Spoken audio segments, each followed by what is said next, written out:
Not so long ago, here in the shadow of the northern ranges, lay the great kingdom of Verbert. A nation with a proud history that the Sin Eaters cut short, just like all the rest. Since that time, these lands have become a haven for Fae folk. Dreamers frolicking amidst the ruins of a forgotten realm.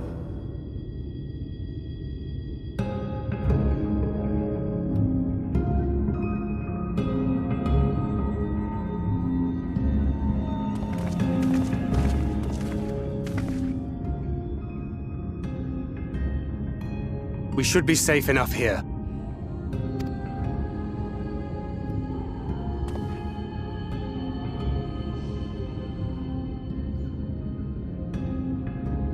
It's good to see you again, my friends. I don't know about you, but it feels like years since last we met. 5 of them in my case. Why, it only feels like 1 to me, but long enough to warrant a more convivial reunion either way. What brought you to Laxon Loft?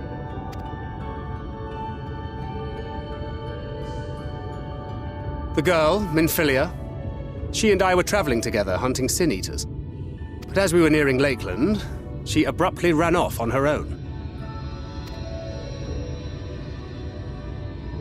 I found her too late to stop the Ulmorans from taking her prisoner. And as I was considering rescue options, I observed that the Crystarium was on the move. So I consulted the Exarch, who apprised me of the details of the operation and issued me certain instructions. Should the situation take a turn for the worse, I was to see you all safely to Mheg. And here we are.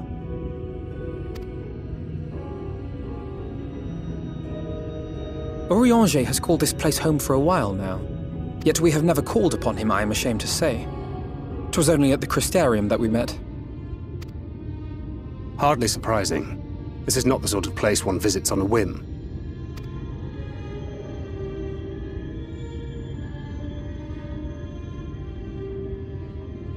Happily, having trespassed on Orianger's hospitality for a spell, Minfilia and I have an idea of how things work around here. Sooner or later, the Ulmorans will come after us. But before they do, the Exarch bids us accomplish 2 things. First, rendezvous with Orianger. And second, eliminate the Light Warden of this land.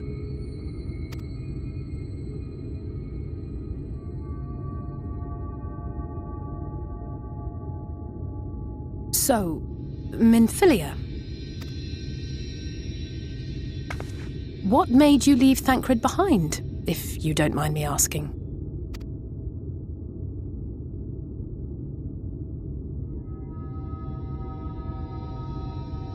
You. The hero from another world. I was asleep when I felt it. A presence. Someone I was meant to meet. They were close and I knew I had to go to them. But with all the commotion in Lakeland, I was afraid that Thancred wouldn't let me. And would I have been wrong? Had I arrived a moment later, you would be back in your cell in Yulmore. And now we have Ranjit snapping at our heels. You really have outdone yourself this time.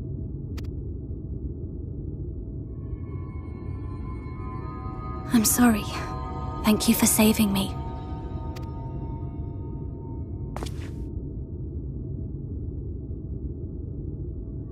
Oh, poor thing being scolded so.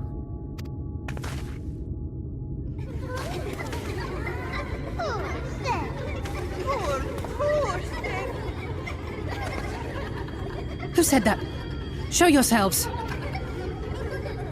Come now, put away that frown and have some fun with us. Yes, let's have some fun. Lots and lots of fun. Which way was it to Orianger's?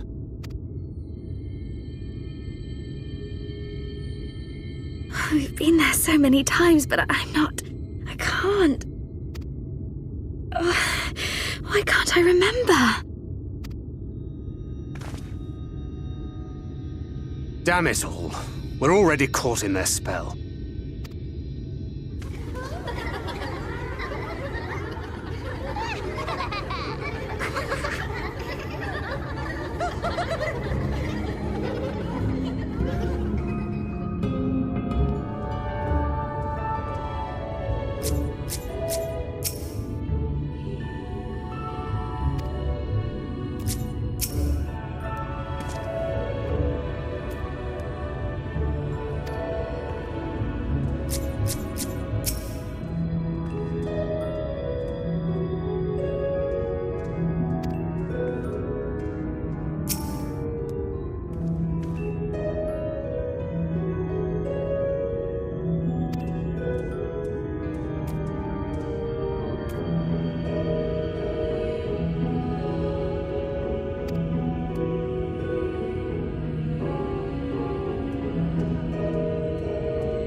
Farasitha, Krakleath.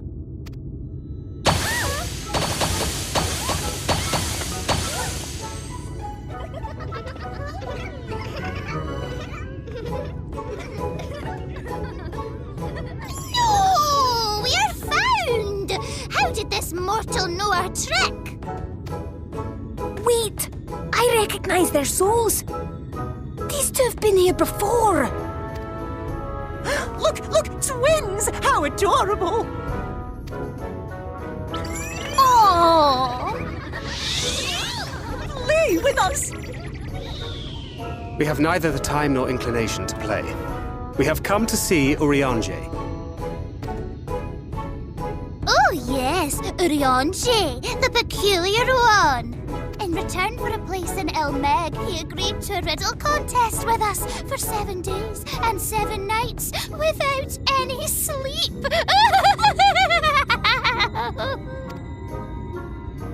Oh, that was so much fun! We must do it again! I'm sure he'd be delighted. Now, if you'd be so kind as to lift your spell.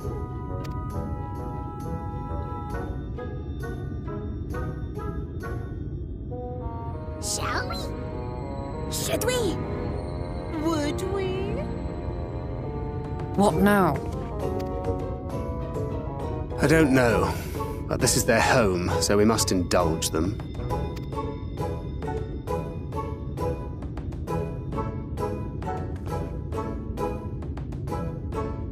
Right, we've made up our minds. We will lift our spell on one condition, that you first lend us a helping hand, or 2, or 3. Once you've helped solve all of our troubles, we'll let you see Urianger, Pixie's honor.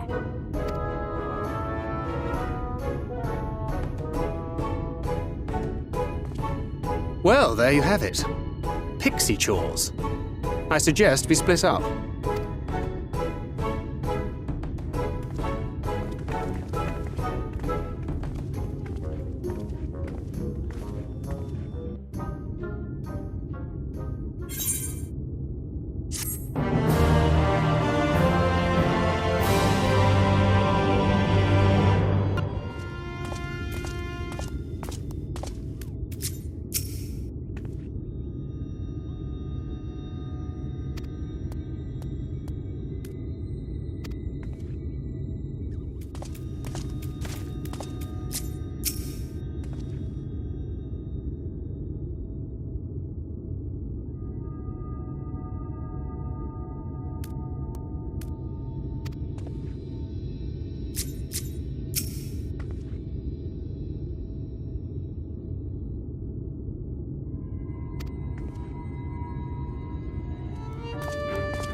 You're late! Late!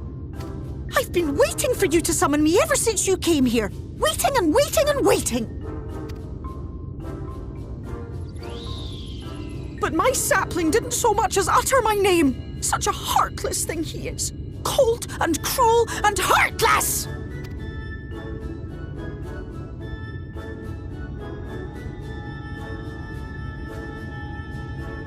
Another self-important little brat.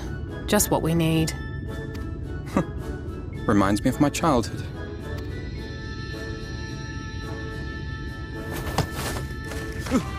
All right, I'm sorry. It was a joke. Honestly, just a joke. But just now you called for me so earnestly, so fervently. I couldn't possibly stay angry at you. Very well. As your lovely branch, I will lend you my strength.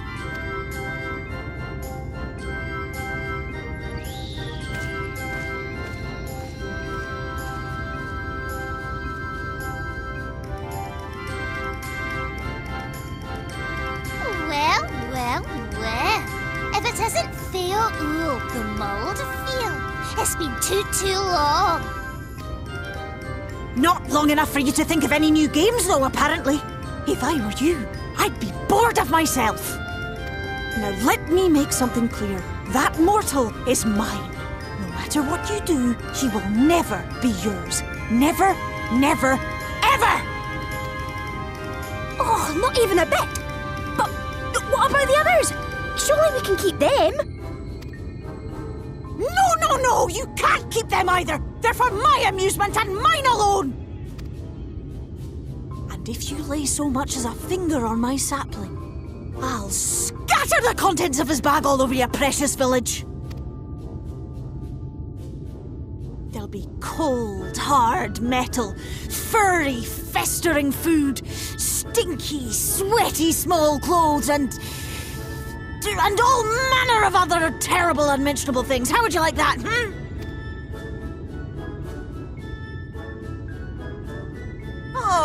All right. But will you not at least let us play with the twins? Just while the others go and see Urianger?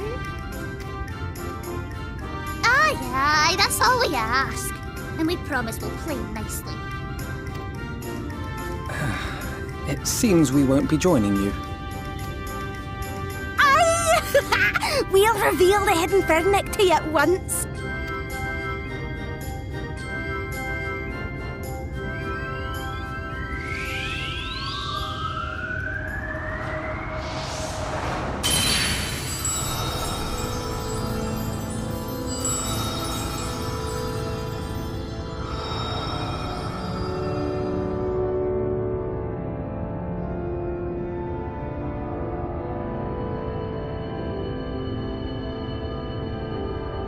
So this is the true Mheg.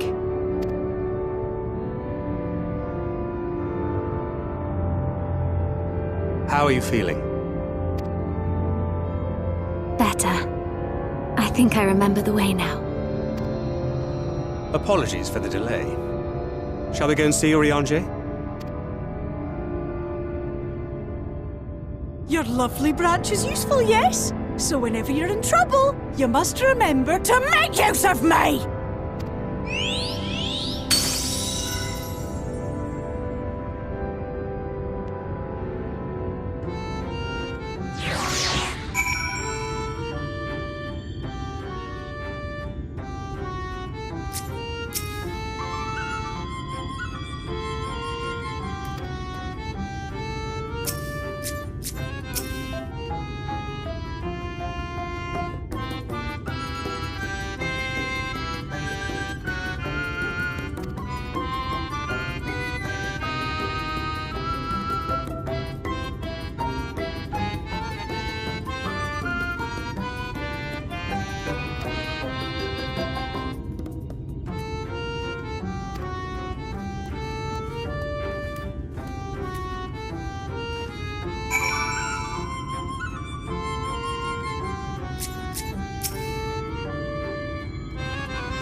Urianger, are you in?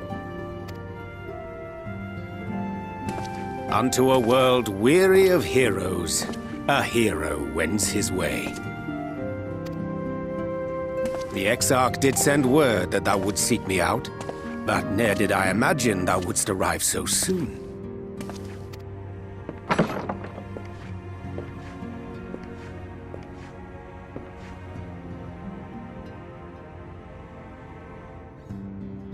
Full glad am I to see thee once more, my friend, and none the worse for thy travails.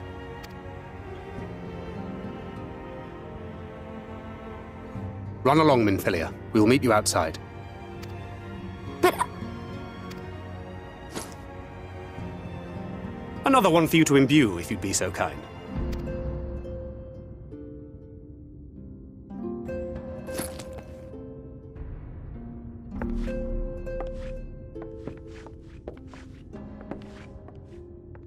I take it thou hast met with our other comrades already?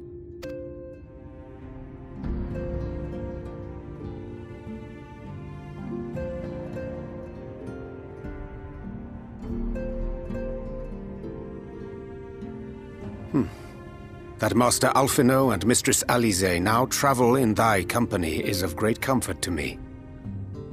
As for the rest, it beginneth in earnest. The hunting of the Light Wardens, and perforce the war with Yulmore. Hark thee then to my words, and through them behold the vision that I did glimpse, that of the 8th Umbral Calamity.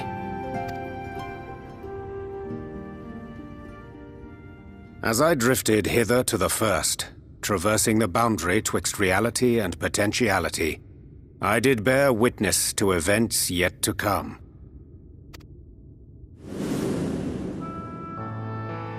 There I saw the combined forces of Eorzea and the Far East offering fierce resistance to the legions of Garlemald.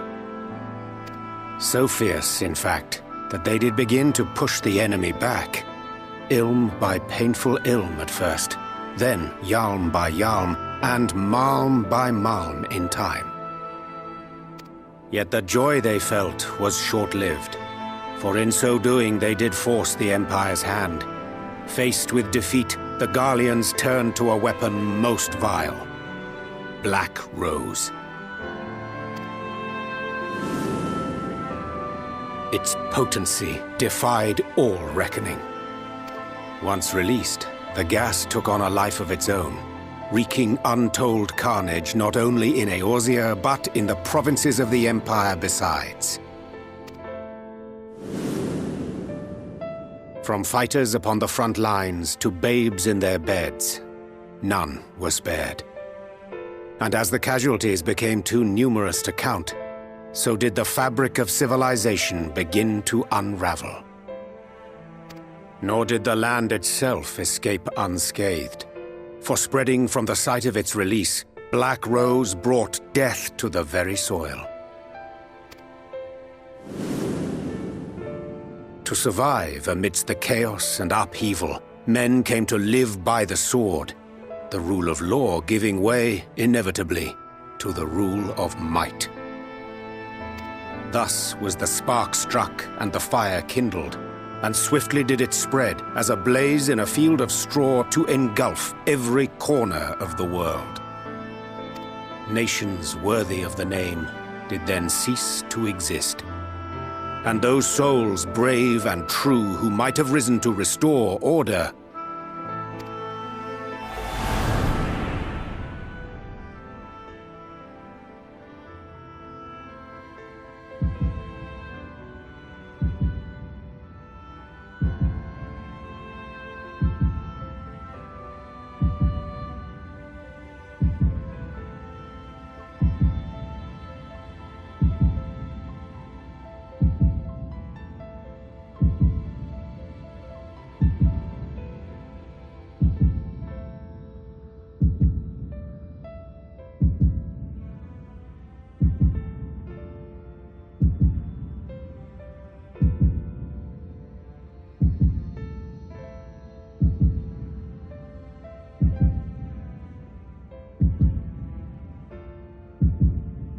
were no more.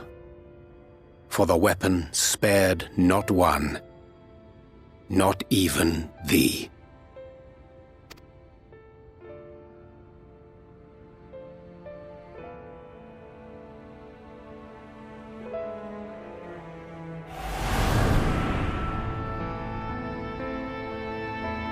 An endless age of war, begotten by the blight of Black Rose.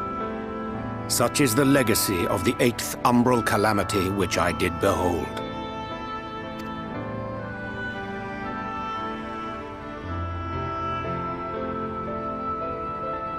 No matter the cost, we must forestall this tragedy.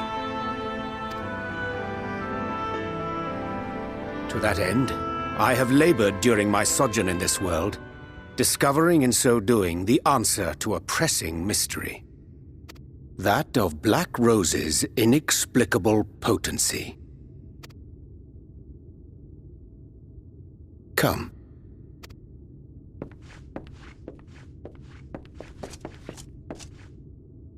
Dost thou recognize yonder chart?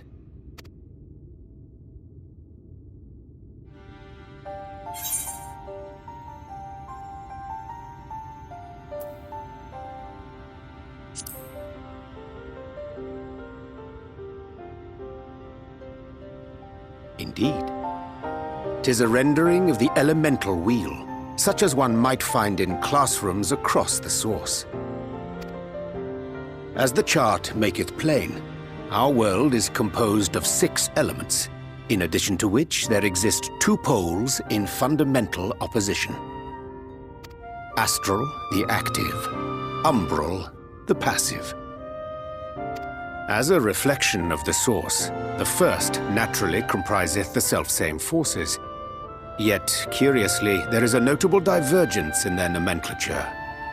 To be specific, the denizens of this world employ not the terms astral and umbral. Thus was I moved to inquire what names said forces had been assigned. A simple question which yielded a most unexpected answer. Upon demanding the name of the pole aligned with activity and growth, I was told that as life's myriad colors combine to produce black, the people of the first had called it darkness. At this, did my mind begin to race. Yet 'twas only when I asked what name had been given to the pole aligned with passivity that mine eyes were opened to the truth. Peace and tranquility being as purest white, unmarred by color, I was told it had been given the name of light. That's umbral light and astral darkness, yes? I'm no etherologist, but it strikes me that the nomenclature of the first is rooted in the generation of the 2 forces, while our own appears to focus on their effects. Which makes one wonder, have we had it backwards all this time?